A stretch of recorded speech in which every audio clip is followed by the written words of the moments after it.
శ్రీ మహాగణాధిపతయే నమః. శ్రీమాత్రే నమః. మాచిరాజ్ భక్తి ప్రేక్షకులందరికీ నమస్కారం. ముందుగా మాచిరాజ్ భక్తి ప్రేక్షకులందరికీ మహాశివరాత్రి పర్వదిన శుభాకాంక్షలు. మహాశివరాత్రి సందర్భంగా పరమేశ్వరుడి సంపూర్ణమైన అనుగ్రహము మాచిరాజ్ భక్తి ప్రేక్షకులందరికీ కలగాలని, పరమేశ్వరుడు ఆయురారోగ్య అష్టైశ్వర్యాలను మీకు ప్రసాదించాలని కోరుకుంటూ, మహాశివరాత్రికి ఉన్న ప్రాధాన్యత ఏంటో, మహాశివరాత్రి రోజు పూజ ఎలా చేసుకోవాలో, శివరాత్రి రోజు పాటించాల్సిన నియమాలేంటో, శివరాత్రి రోజు ఏం చేస్తే పరమేశ్వరుడి సంపూర్ణమైన అనుగ్రహం కలుగుతుందో ఈ వీడియోలో మనం తెలుసుకుందాం.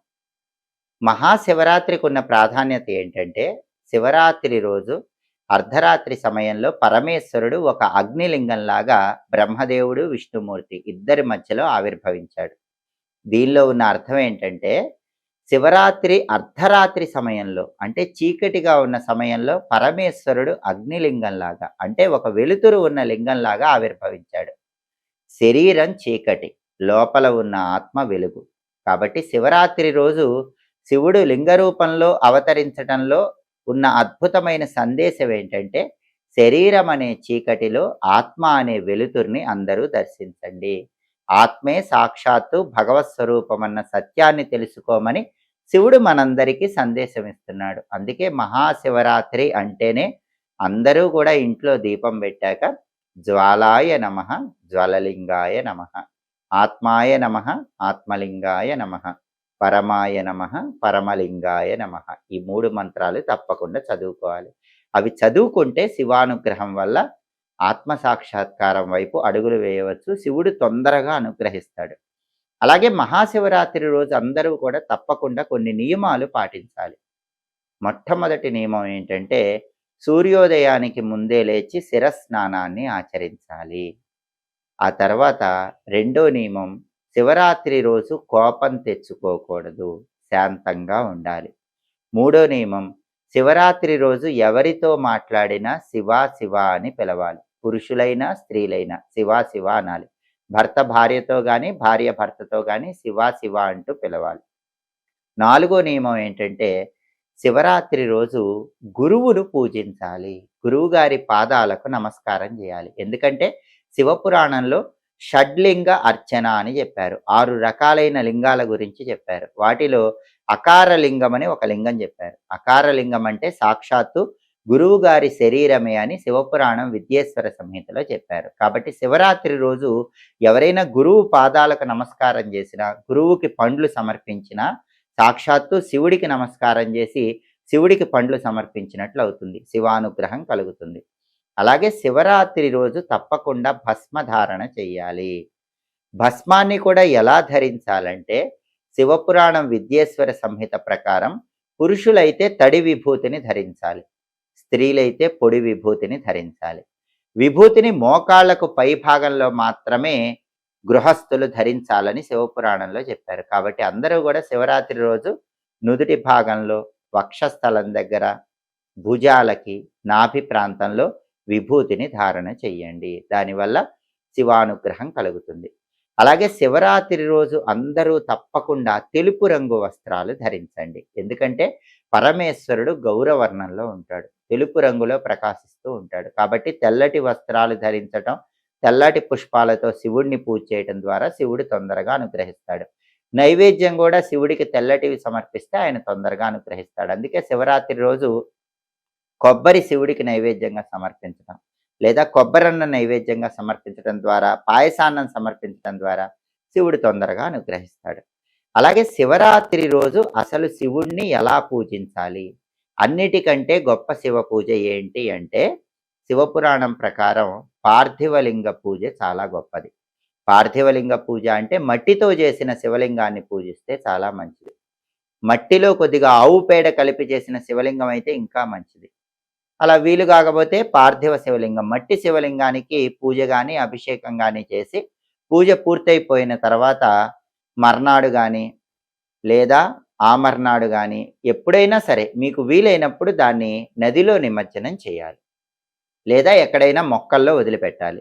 ఈ సంవత్సరం శివరాత్రి ఫిబ్రవరి 15 ఆదివారం వచ్చింది కాబట్టి ఆదివారం రోజు పార్థివ శివలింగం, మట్టి శివలింగానికి పూజలు చేసుకొని మర్నాడు సోమవారం రోజు ఎక్కడైనా పారే నీళ్ళలో వదిలిపెట్టినా లేదా ఎక్కడైనా మొక్కల్లో వేసిన శివానుగ్రహం సంపూర్ణంగా కలుగుతుంది. మట్టి శివలింగానికి పూజ చేయటం వీలు కాని వాళ్ళు ఏ శివలింగానికైనా పూజ చేయొచ్చు. ఏ ధాతువుతో చేసిన శివలింగానికి పూజ చేసినా ఉత్తమ ఫలితాలు కలుగుతాయి. బంగారు శివలింగం, వెండి శివలింగం, రాగి శివలింగం, పంచలోహ శివలింగం, మరకత శివలింగం, ఇలా రకరకాల శివలింగాలకు పూజ చేసుకోవచ్చు. అలాగే పదార్థ శివలింగాలకు కూడా పూజ చేయొచ్చని శివమహాపురాణంలో చెప్పారు. పదార్థ శివలింగాలంటే ఏంటి? బెల్లంతో చేసిన శివలింగం, అన్నంతో చేసిన శివలింగం, గోమయం ఆవు పేడతో చేసిన శివలింగం, పుష్పాలు శివలింగం ఆకారంలో పెట్టి చేసిన శివలింగం, వెన్న శివలింగం ఆకారంలో ఉంచి చేసిన శివలింగం, ఇలా రకరకాలుగా శివలింగాలకు పూజ చేయొచ్చు. ఒక్కొక్క శివలింగానికి పూజ చేస్తే ఒక్కొక్క రకమైన ఫలితం కలుగుతుంది. అన్నంతో శివలింగం చేసిన, బెల్లంతో శివలింగం చేసిన వాటిని మాత్రం పూజ చేసిన తర్వాత వాటినే విడదీసి నైవేద్యంలా స్వీకరించండి. అలా కాకుండా ఆవు పేడతో శివలింగం చేసిన, పుష్పాలు శివలింగం ఆకారంలో ఉంచి పూజ చేసిన వాటిని మాత్రం పూజ తర్వాత పారే నీళ్ళల్లో వదిలిపెట్టాలి లేదా ఎక్కడైనా మొక్కల్లో వేయాలి.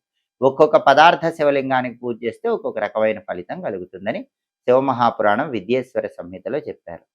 అలాగే శివరాత్రి రోజు మారేడుకు చాలా శక్తి ఉంటుంది. మారేడు దగ్గర ఎవరైనా సరే ఆవు పాలతో చేసిన పాయసాన్ని ఎవరికైనా శివభక్తుడికి ఇచ్చినట్లయితే జన్మజన్మల దారిద్ర్య బాధలు తొలగిపోతాయని శివపురాణం విద్యేశ్వర సంహితలో చెప్పారు. మామూలుగా ఎప్పుడైనా సరే మారేడు మొక్క దగ్గర ఇలా ఆవు పాలతో చేసిన పాయసం శివభక్తుడికి ఇస్తే జన్మజన్మల దరిద్రాలు పోతాయి.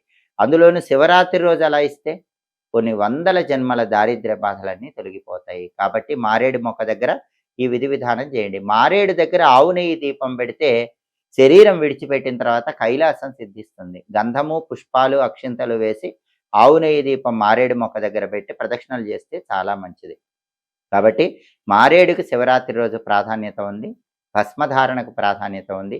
అసలు శివరాత్రి రోజు ఏ సమయంలో పూజ చేస్తే అద్భుత ఫలితాలు కలుగుతాయి అంటే, శివరాత్రి అంటేనే సాయంకాలం 6 గంటల నుంచి ప్రారంభమై మర్నాడు సూర్యోదయం 6 గంటల వరకు ఉండే సమయం పరమాద్భుతమైన సమయం. కాబట్టి ఫిబ్రవరి 15 ఆదివారం సాయంత్రం 6 నుంచి ఫిబ్రవరి 16వ తేదీ ఉదయం 6 గంటల మధ్యలో చేసే శివ పూజకు శక్తి ఎక్కువ ఉంటుంది. అందులోనూ ఈ సంవత్సరం ఫిబ్రవరి 15 ఆదివారం సాయంకాలం 5 గంటల 1 నిమిషం వరకు త్రయోదశి ఉంది. ఆ తర్వాతే చతుర్దశి వచ్చింది.